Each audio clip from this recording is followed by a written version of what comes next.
Hey Binghamton, it's Liz. Right now we're listening to Binghamton's oldest a cappella group, the Binghamtonics, who are getting ready to take the stage at Radio City Music Hall for the Christmas Spectacular, opening for the Rockettes in just a few weeks. Let's go listen to the song that they'll be performing at the show.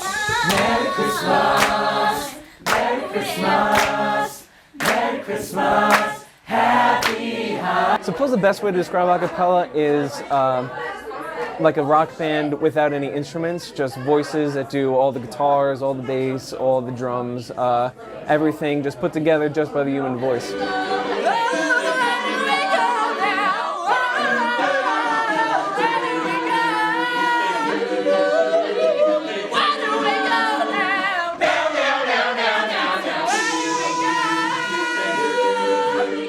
We are the Binghamtonics. We are Binghamton's oldest co-ed a cappella group since we've been together since 1987.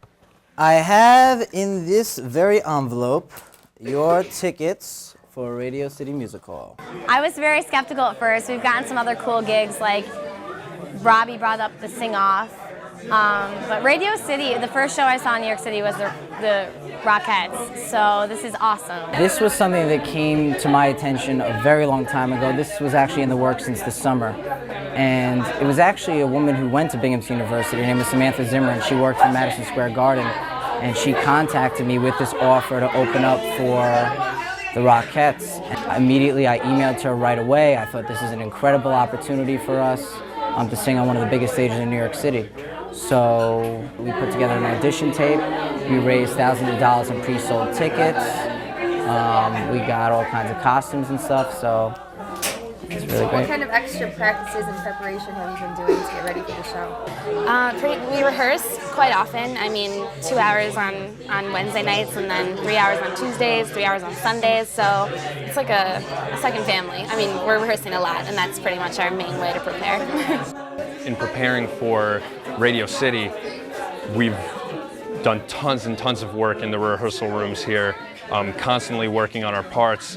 I'm one of the soloists, and I get together with the other soloists because we've got a different part, and we need to make sure that we blend well and our harmonies are on point, and that we are cohesive with the rest of the group as well in terms of volume and just overall performance quality.